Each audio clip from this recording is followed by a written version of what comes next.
America যদি একবার switch টিপে দেয় তবে 72 ঘন্টার মধ্যে মানচিত্র থেকে ইরান নামটাই মুছে যাবে। পেন্টাগনের এই হুঙ্কার কি আপনি শুনেছেন? কিন্তু বিশ্বাস করুন, আসল ভয়ের খবর এটা নয়। ভয়ের খবর হলো মৃত্যুর আগে ইরান এমন এক মরণ কামড় দেবে যা কাল সকালেই আপনার বাইকের পেট্রোলের দাম এক লাফে 500 টাকা করে দিতে পারে। পৃথিবী যখন তৃতীয় বিশ্বযুদ্ধের বারুদের স্তূপে দাঁড়িয়ে, তখন চুপি সারে ভারত এমন এক খেলা খেলে দিয়েছে যা দেখে আমেরিকা থেকে তুরস্ক সবার পায়ের তলা থেকে মাটি সরে গেছে। বন্ধুরা, আজকের ভিডিওতে আমরা এমন কিছু প্রশ্নের উত্তর খুঁজব যা আপনার রাতের ঘুম কেড়ে নিতে পারে।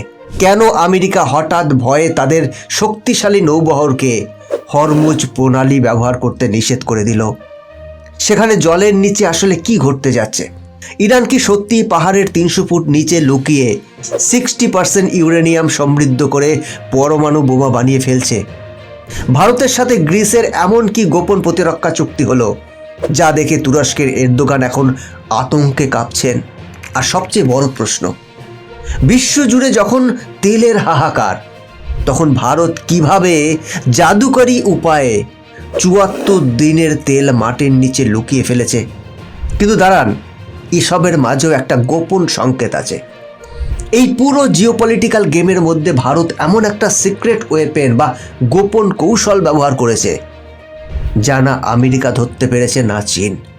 এটা কোনো মিসাইল বা কোনো বোমা নয়, এটা সম্পূর্ণ অন্য কিছু।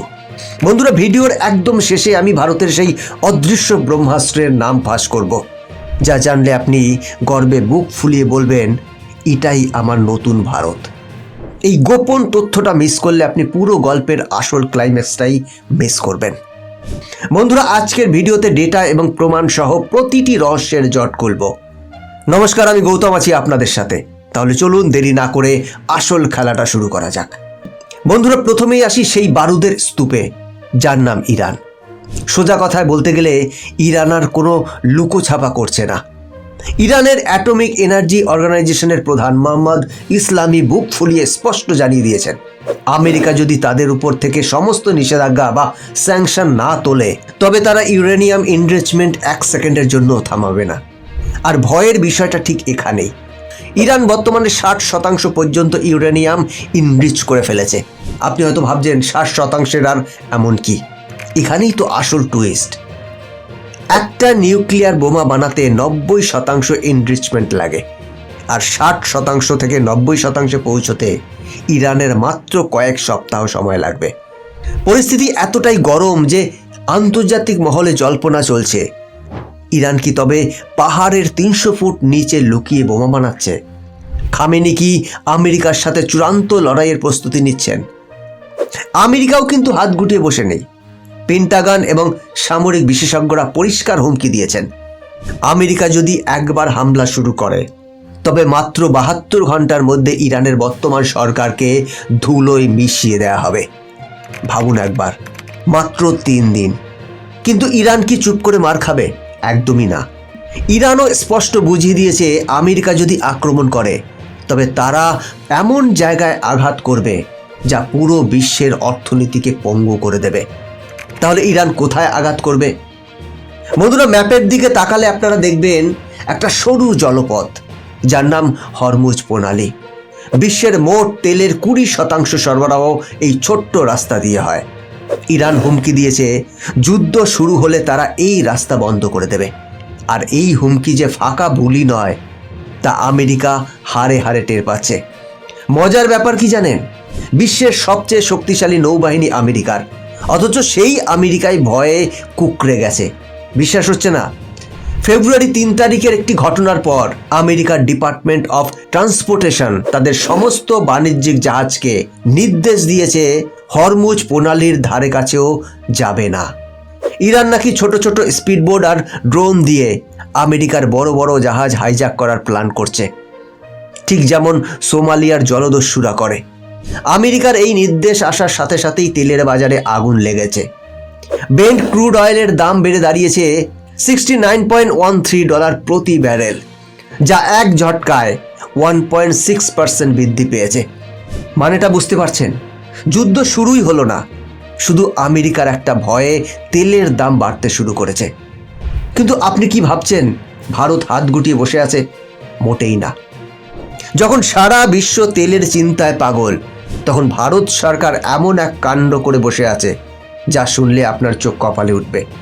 যখন আমেরিকা তার জাহাজ সরাতে ব্যস্ত, তখন ভারত চুপি সারে তার তেলের ট্যাঙ্ক কানায় কানায় ভরে ফেলছে।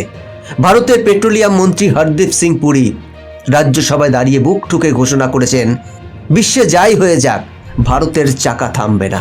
কেন জানেন? কারণ ভারত ইতিমধ্যেই ৭৪ দিনের তেল রিজার্ভ করে ফেলেছে। হ্যাঁ, ঠিক শুনছেন।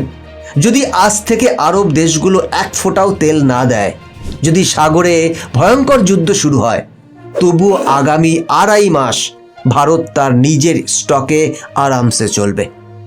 ইন্টারন্যাশনাল এনার্জি এজেন্সির নিয়ম অনুযায়ী প্রতিটি দেশের ৯০ দিনের ইমার্জেন্সি তেল মজুদ থাকা উচিত। আর ভারত সেই লক্ষ্যের খুব কাছে পৌঁছে গেছে। এখন প্রশ্ন হলো, এত তেল ভারত রাখছে কোথায়? তাহলে বন্ধুরা আপনাদের বলি, ভারত অন্ধ্রপ্রদেশ এবং কর্ণাটকের মাটির নিচে বিশাল গুহা তৈরি করে রেখেছে। এই স্ট্র্যাটেজিক পেট্রোলিয়াম রিজার্ভের মোট ক্ষমতা 5.33 মিলিয়ন মেট্রিক টন। আর বর্তমানে আমাদের কাছে 4.04 মিলিয়ন মেট্রিক টন তেল অলরেডি মজুদ আছে, যা মোট ক্ষমতার প্রায় ৭৭%। ভাবছেন এখানেই শেষ? না, পিকচার আভি বাকি হ্যায়। ওড়িশাতে নতুন করে স্টোরেজ তৈরি হচ্ছে। ভারত শুধু ডিফেন্স নয়, এনার্জি সিকিউরিটিতেও এখন বিশ্বের দাদাগিরি কমানোর ক্ষমতা রাখে। যখন পাকিস্তান, শ্রীলঙ্কা বা বাংলাদেশের মতো দেশগুলো তেলের অভাবে হাহাকার করবে, তখন ভারত নিজের রিজার্ভ থেকে হেসে খেলে দিন পার করে দেবে। তেলের টেনশন তো মিটল, কিন্তু ভারতের শত্রুরা কি বসে আছে? পাকিস্তান তো এখন ধতব্যের মধ্যেই নেই। ভারতের আসল টার্গেট এখন তাদের আব্বাজান তুরস্ক। এরদোগান সবসময় পাকিস্তানের হয়ে কাশ্মীর ইস্যুতে কথা বলে। এবার ভারত তাকে এমন জায়গায় আঘাত করেছে যে আঙ্কারায় বসে এরদোগান এখন খাবি খাচ্ছে। ভারত সম্প্রতি গ্রিসের সাথে একটি ডিফেন্স এগ্রিমেন্ট সই করেছে। গ্রিসের প্রতিরক্ষা মন্ত্রী নিকোলাস জেন্ডিয়াস এবং ভারতের প্রতিরক্ষা মন্ত্রী রাজনাথ সিং দিল্লিতে বসে এই চুক্তি ফাইনাল করেছেন। আর এই চুক্তির নাম শুনেই তুরস্কের হার্টবিট বেড়ে যাচ্ছে, কারণ তুরস্কের চিরশত্রু হলো গ্রিস, আর ভারত এখন সেই গ্রিসের সাথেই হাত মিলিয়েছে।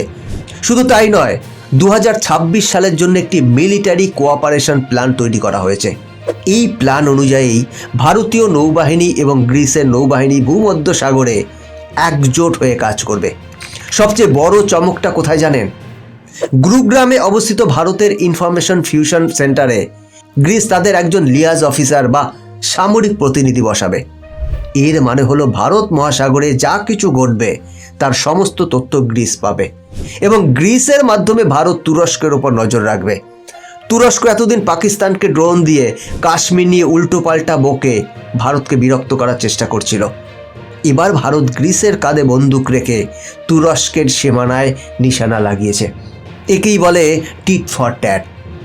বন্ধুরা, ভারত যে ৭৪ দিনে তেল মজুত করেছে আর গ্রিসের সাথে চুক্তি করেছে, এগুলো কোনো বিচ্ছিন্ন ঘটনা নয়। জিওপলিটিক্সের এক্সপার্টরা বলছেন, ভারত আসলে নিজেকে গ্লোবাল সাউথের লিডার হিসেবে প্রতিষ্ঠা করতে চাইছে। আমেরিকা যখন হরমুজ প্রণালীর ভয় এড়িয়ে যাচ্ছে, তখন ভারত নিজের তেল মজুত করে বুঝিয়ে দিল, আমরা কারোর ভরসায় বেঁচে নেই। আর গ্রিসের সাথে হাত মিলিয়ে ভারত বার্তা দিল, আমাদের বিরুদ্ধে যারা ষড়যন্ত্র করবে, আমরা তাদের ঘরে ঢুকে জবাব দেব। পাকিস্তান ভিখারির মতো IMF-এর দরজায় ঘুরছে। চীন নিজেদের অর্থনীতি সামলাতে হিমশিম খাচ্ছে। আর ভারত যুদ্ধের প্রস্তুতি নিয়েও শান্ত হয়ে বসে আছে, কারণ আমাদের পকেটে আছে এনার্জি আর হাতে আছে শক্তিশালী মিত্র। বন্ধুরা, আপনি কি মনে করেন, ভারত কি সঠিক সময়ে সঠিক সিদ্ধান্ত নিয়েছে, নাকি আমাদের আরও বেশি তেল মজুত করা উচিত ছিল? কমেন্ট করে জানাবেন। বন্ধুরা, আজকের ভিডিও এখানেই শেষ করছি। এরকমই ইনফরমেটিভ ভিডিও দেখার জন্য চ্যানেলটিকে সাবস্ক্রাইব করে বেল আইকনটি প্রেস করে রাখবেন। দেখা হচ্ছে পরবর্তী ভিডিওতে। ভালো থাকবেন, সাথে থাকবেন। জয় হিন্দ।